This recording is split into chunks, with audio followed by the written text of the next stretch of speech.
If you look at Gavin Newsom's numbers, there's a Newsweek article out. His numbers are down dramatically as far as favorability, trust, authenticity since he started this podcast. It's not going very well for him of how people view him. So for that, I will say that I think we have done a good job of exposing him for being the synthetic fraud that he actually is. Phony. Phony. I'm totally weird. Gavin's hands. It's time for Gavin's hands. Imagine this. A governor once celebrated as the rising star of the Democratic Party now finds himself sinking fast. That's the story unraveling around Gavin Newsom. His carefully polished image, the confident smile, the designer suits, the picture-perfect haircuts that cost hundreds of dollars, none of it is working anymore. The numbers are crashing. Point of pride for you that you didn't do a 4-year degree. And Well, yeah, really... because I represent most of the country. You guys have become so college credentialed and educated that you guys snobbishly look on the muscular class of this country, the people that kept things afloat and running during COVID. Yeah, I mean, the majority of the country didn't go to Harvard, Princeton, Yale, Stanford, Caltech, or Cal Berkeley, right? Are you arguing for the disestablishment, the end of higher education? I think it's going to happen no matter. According to a recent Newsweek report, his favorability has dropped sharply. People say they no longer trust him, that the authenticity he once tried to project has completely vanished. Yeah. What it looked to me like he was negotiating with a deaf prostitute.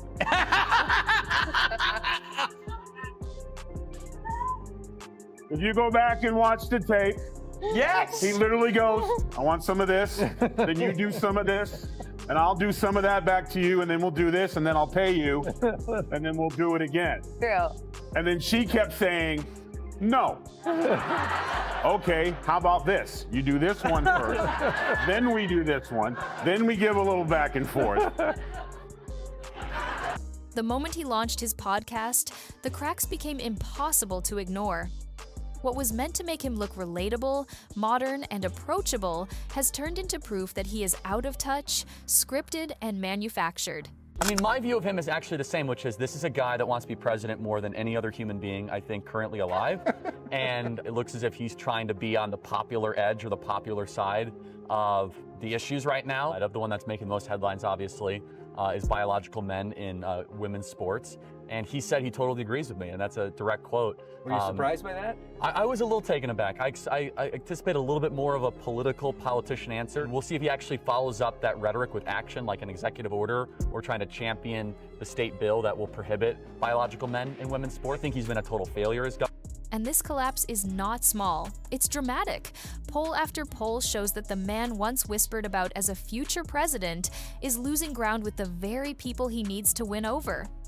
His speeches don't inspire, his promises don't connect, and his new public appearances are more awkward than impressive. You can't, it's not his words when he speaks. Yeah. You have to watch him closely. And some genius decided not to film him any lower than the shoulder. Yes, did you? Yes. So what did he do? You couldn't see the hands. No, but he sent Morse code. Yes. Go back and watch it. Look at the blinking. Blink, look. Meet me at the house. Like, he's blinking. He's sending, I'm getting there. Hey, just so you know, I'm not wearing pants. Instead of sounding like a leader, he comes off like a salesman, desperately trying to keep the crowd's attention. By the way, before we continue, don't forget to like this video and subscribe to the channel. It really helps us grow and share more intriguing stories. Now let's continue. Listen, if you're listening to this, you're a failure. Mayors are actually some of the most powerful people in the country. The police are responsive to the mayor. The building code's responsive to the mayor. The homeless, mayors are very, very powerful. So he was mayor of San Francisco. Would you let your son walk the streets of San Francisco unaccompanied at 1 a.m.? No, you wouldn't. I'm sorry.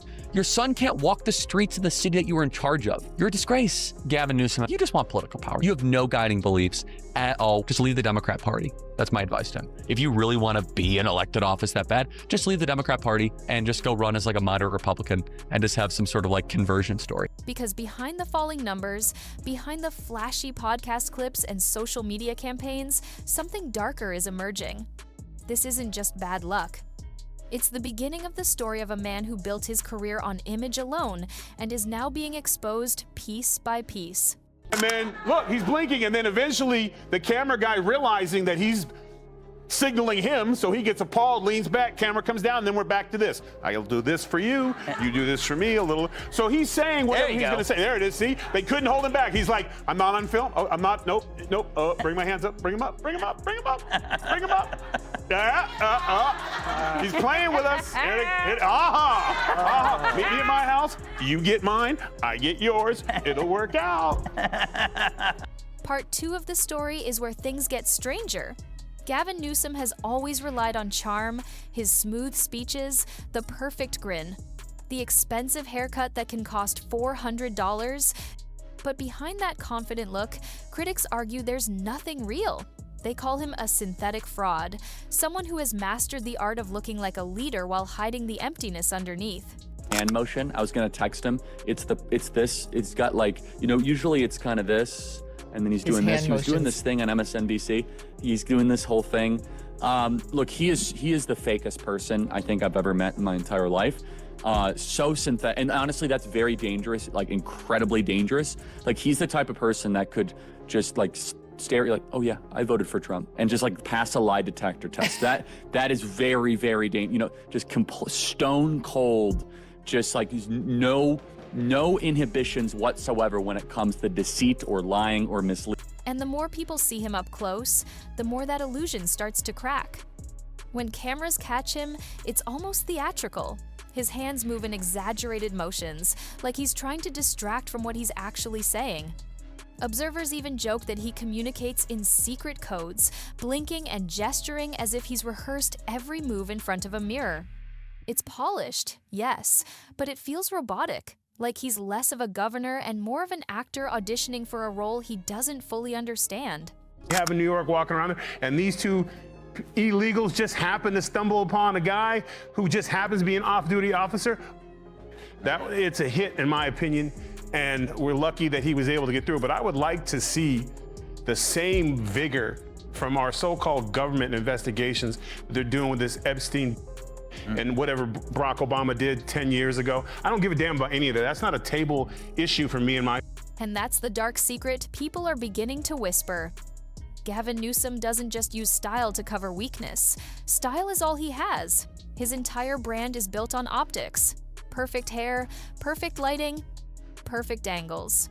But when California is burning, businesses are collapsing, and families are fleeing, the glossy performance looks more like a mask than leadership. Gavin wants to be president. So this is him trying to recover from, the damage that he got after the podcast I had with him. Remember, I asked him, what are you going to do about transports? He did nothing and all that, and he got a huge left flank. So this is very instructive. How do you get yourself back into the Democrat primary circle? How do you win back support? You let your city burn. Nothing gets you back into the good wishes of the Democrat Party. Nothing makes you a popular Democrat than the smell of ashes and the burning city. In fact, remember Gwen Waltz, who said, I rolled down my window after Minneapolis was burning, and the smell of tires was invigorating. That's why his critics have been relentless. They want people to look past the smile and see what's really going on. The man behind the camera angles, the governor who seems more concerned about his image than the chaos happening in the state he runs. Now let's talk about one of the biggest blows to his credibility. It all started during the pandemic, when millions of small businesses in California were forced to shut their doors. Restaurants closed, family-owned shops boarded up. People lost everything. And in the middle of all that pain, one place quietly stayed open. A luxury winery in Napa Valley, owned by Gavin Newsom's own family. Do you think more conservatives should say yes to him? Only if they come after it in the way that I think we did, without being overly braggadocious. I think we were polite, but we were incredibly disagreeable and firm, and we were willing to challenge him and ask him questions about issues and get him on the record. If you notice, that's what we did with the trans thing. I asked him a direct policy question, and so that's the only condition that I would say, is that insofar that it's not just kind of a bro session of like, hey, so good that Republicans and Democrats are... While barbershops, gyms, and neighborhood cafes were collapsing, this vineyard kept pouring wine as if the rules didn't apply. And that's not even the worst part.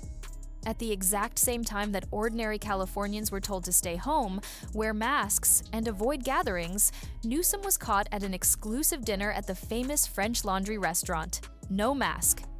But the next time someone sits down with him, ask him an update. Hey, Governor Newsom, you said with Charlie Kirk that you think it's not fair. You have yet to do anything about it, sign an executive order, talk publicly about it, because a young man named A.B. Hernandez is about to win the long jump championship in California as a biological man. Why haven't you done something about it? Or are you just doing this podcast for clicks to try to make yourself seem more moderate? If Republican guest after Republican guest goes with that kind of attitude, be polite and firm, and hold him to the standard that he is setting on his own show, that will even collapse his political ambitions. No distancing. Surrounded by lobbyists and political insiders, it looked less like a public servant leading by example and more like a king dining with his court while the people suffered outside. The outrage was instant. Photos from that dinner showed a smiling, relaxed governor having a good time indoors while the rest of the state was in lockdown. It was a moment that said everything. One set of rules for the elite, another for everyone else. People didn't forget. This wasn't just a bad decision. It became a symbol of hypocrisy. Everybody here on this table called this first. That to get any action done, you may have to get the politician to feel the pain of their own policies intimately, and he got it right in the gut. Because I predicted In-N-Out was going to be the catalyst because it's his family's favorite restaurant. And when In-N-Out closed, that was a direct shot at him because you could BS the public, but you can't BS your kids who are now wishing he had gotten recalled because they could have their burger. The intensity of pain that a public endures is based on the time that it takes the Democrats to start acting like Republicans. A symbol of a governor who was telling people to sacrifice while he enjoyed luxury dinners and protected family businesses. And for many, that's when the mask truly began to slip. When Gavin Newsom steps up to a podium, he doesn't just give a speech, he performs. The cameras catch him glowing under the lights, smiling like a celebrity, moving with the confidence of a man who thinks California is thriving under his watch. But the reality behind those staged appearances is very different. California is burning, both literally and figuratively. There's no success, American success, without California's success. So we're all in this together. That's why I have an open hand, not a closed fist with the president-elect. I want him to come out here. I'm sincere about that. If he came out here, there are some reports that he might be considering a trip, though you haven't heard about it, to come out here after inauguration. I honestly have a deep confidence he'll come out, and we're anticipating he'll come out. And I think it's a very good thing. And we'll be very grateful and gracious when he comes out, and we look forward to working with him on this recovery. What do you want him to see when he comes out here? I want him to meet. I don't want him just to see the day. Wildfires rage across the state. Crime continues to rise. Homelessness fills the streets, and families are packing up moving trucks to leave for good. Yet Newsom carries on like the star of a shampoo commercial, waving to cameras as if he just saved the world. He gives speeches about equity, progress, and opportunity, but residents see collapsing schools, soaring rent, and entire neighborhoods that look more like survival zones than communities. Critics say he treats leadership like a movie set: perfect lighting, perfect angles, but no substance. He smiles while businesses close down. He talks about protecting the environment while flying private across the country. He promotes equity while ignoring the working class that can't afford groceries or rent. In fact, we are course correcting after 4 failed years under Joe Biden and all of the woke stuff and the anti-common sense movement. Gavin Newsom had me on his podcast, and I was shocked all of a sudden where he decided to diverge away from the orthodox opinion in the Democrat Party, which is as simple as saying that it's not fair that a biological man can compete in female sports. The image is clean, but the cracks are obvious. Californians see the difference between a polished press conference and the reality outside their doors. And the more Gavin insists on projecting this flawless picture, the more it feels like he's acting, playing the role of a leader rather than actually being one. To many, it's the definition of style over substance, an Instagram filter of governance in the middle of a state falling apart. Before Gavin was governor, he was mayor of San Francisco, and that's a chapter critics never let him forget. San Francisco, under his watch, became the poster child for urban chaos. Homelessness exploded, crime climbed, and entire districts turned into places parents wouldn't dare let their children walk through at night. Think about that for a moment. A mayor's first responsibility is to keep a city safe and functioning. Yet if you asked anyone whether they would feel comfortable letting their teenage son walk alone through San Francisco at 1 a.m, the answer was clear: absolutely not. And this was the city Gavin Newsom was running. Critics point to that failure as proof of his real ambitions. They say he never truly cared about fixing San Francisco. He only cared about building a resume, climbing the political ladder, and polishing his image for the next campaign. That hunger for higher office was always stronger than the will to solve real problems on the streets. And it shows. Because when you strip away the speeches, the campaign ads, and the glowing media coverage, San Francisco became a city people were afraid of while he stood in front of cameras promising progress. For many, it's not just a failure of leadership, it's a disgrace. And it marked the beginning of a pattern that continues to follow him today. Protect the image, chase the power, ignore the reality. Then comes the part that makes his so-called environmentalism look like a stage prop. Gavin Newsom loves to present himself as the green governor, the climate warrior, the leader who will save the planet. He gives speeches about renewable energy, banning plastic straws, and holding corporations accountable. But while he preaches sacrifice, his own lifestyle tells a very different story. The man racks up private jet flights like a frequent flyer executive. He jets across the country, across the globe, talking about protecting the earth while leaving behind a carbon footprint bigger than most Californians will ever produce in a lifetime. And who pays for all those stages, those big shiny events where he makes his environmental pledges? The answer? Billionaire donors. The same billionaires he criticizes in his speeches about inequality are the ones writing the checks to fund his campaigns. It's the definition of contradiction. On one side, Newsom lectures working families about doing their part for the environment. On the other side, he soaks in luxury, flies private, and makes deals with the very elite he claims to stand against. For his critics, this isn't just hypocrisy, it's proof of who he really serves. Not the single mother in Bakersfield struggling with bills, not the shop owner in Oakland who can't afford rising taxes.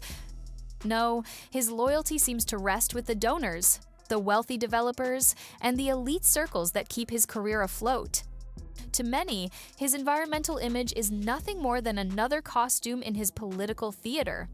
To many people, Gavin Newsom has become the polished face of elite liberalism.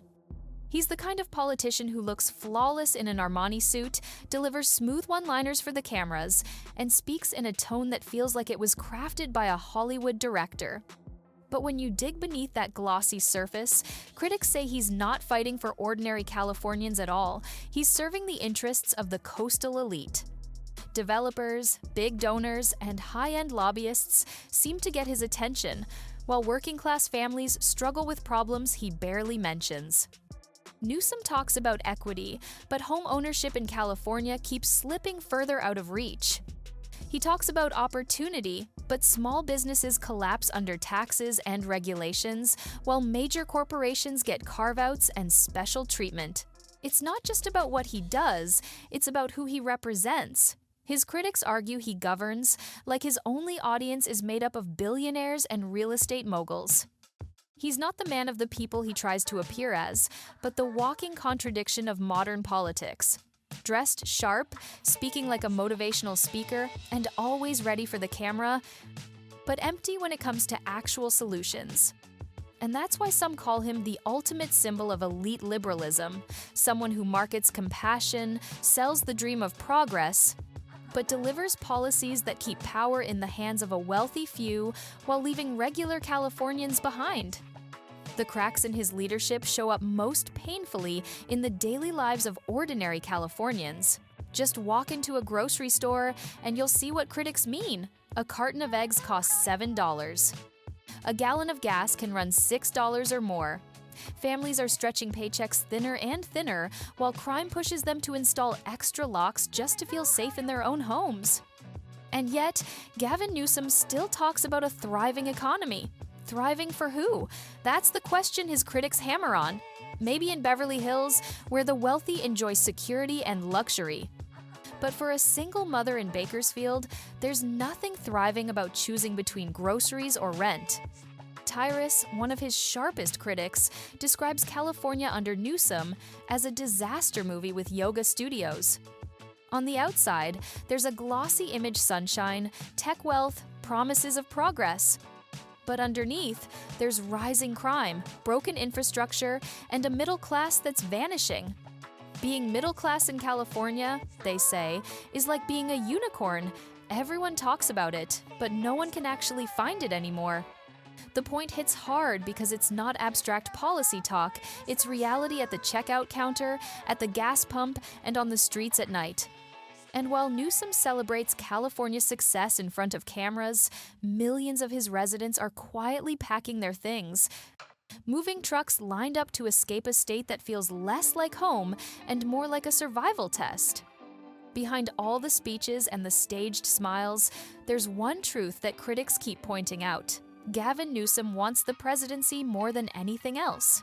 Every polished interview, every carefully crafted appearance, every moderate-sounding statement is part of that larger goal. He isn't just running California, he's auditioning for the White House. One of the clearest examples came when he was asked about biological men competing in women's sports.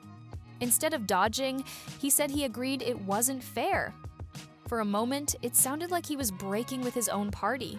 But then came the silence. No executive orders, no bills pushed forward, no real action. Just words designed to sound reasonable, like a man shaping his image for a national campaign rather than solving an issue in his own state. Critics say this is his pattern. He adjusts his rhetoric depending on where the spotlight shines. If progressives demand one thing, he leans their way. If the broader public wants another, he shifts his tone. It's not about principles, it's about popularity. And that's what makes him dangerous in their eyes. He isn't just a California governor with slick PR skills. He's a politician who can present himself as moderate, empathetic, even relatable, all while keeping his eyes locked on the presidency. The speeches aren't about solving California's problems, they're about building a brand that can sell in all 50 states. The deeper you look, the more the hypocrisy piles up. Remember the winery that stayed open while everyone else was shut down? That wasn't the only scandal. Newsom's now infamous French Laundry dinner is still burned into people's memory, a lavish meal with political insiders, while Californians were locked in their homes. Photos showed him smiling indoors at one of the most expensive restaurants in the country, no mask, no distancing, surrounded by lobbyists who had the governor's ear. It didn't just look bad, it became the perfect image of double standards. Ordinary families were told to cancel weddings, funerals, and even holiday gatherings, while Newsom was whining and dining like royalty. And it wasn't just the dinner. Critics pointed out how his family's businesses seemed to avoid the pain that crushed thousands of others. While neighborhood shops disappeared, Napa's vineyards kept thriving. It sent a clear message. The rules don't apply if you're connected to the right circles. Add to that his obsession with the camera. Observers noticed how his press teams avoided filming his hands, as if his over-the-top gestures were giving away more than his words. Some even joked he was signaling like Morse code with his blinking and movements, because when he's not carefully staged, the act starts to crack. Moments like these cemented the view that Gavin Newsom isn't leading, he's performing. The lights, the smiles, the dinners, it's all part of keeping the image alive, even while ordinary Californians struggle outside the bubble he lives in. What makes it worse is how he sells compassion while outsourcing the suffering. He talks about protecting the vulnerable, but critics say he shows more care for sea turtles than for San Francisco shopkeepers, watching their businesses get robbed. He speaks about equity. Yet his policies leave working-class families scrambling, while wealthy donors enjoy tax loopholes and access. This is where the contrast becomes sharp. In front of cameras, he's calm, polished, almost cinematic. But when you compare that image to what's happening on California's streets, homeless encampments spreading, stores locking up basic goods like toothpaste, families fleeing the state, it feels like two different worlds. And Newsom seems far more invested in the staged version than in the real one. Charlie Kirk painted him as the polished face of liberal elitism, the perfect symbol of a political machine that values presentation over progress. Armani suits, luxury haircuts, endless Instagram-ready photo shoots, all while ignoring the collapsing middle class and the chaos on the ground. Then, Tyrus steps in with a harder punch. He doesn't use statistics or reports. He talks about real life, the price of groceries, the feeling of unsafe neighborhoods, the way bad leadership shows up in something as simple as your grocery cart. To him, Newsom isn't just ineffective, he's fake to the core. A man who could lie without blinking, pass a lie detector test, and still smile while doing it. For critics, that makes him more dangerous than a typical failed politician. Because when someone looks that convincing while leading people off a cliff, the damage is far greater. And that damage shows itself in the daily grind of life in California. Imagine being told your state's economy is booming while you're paying $7 for eggs, $6 for gas, and locking your front door with 4 deadbolts just to feel safe. That's the split people see, the governor on stage bragging about success, and the people on the ground feeling like they're living in a survival movie.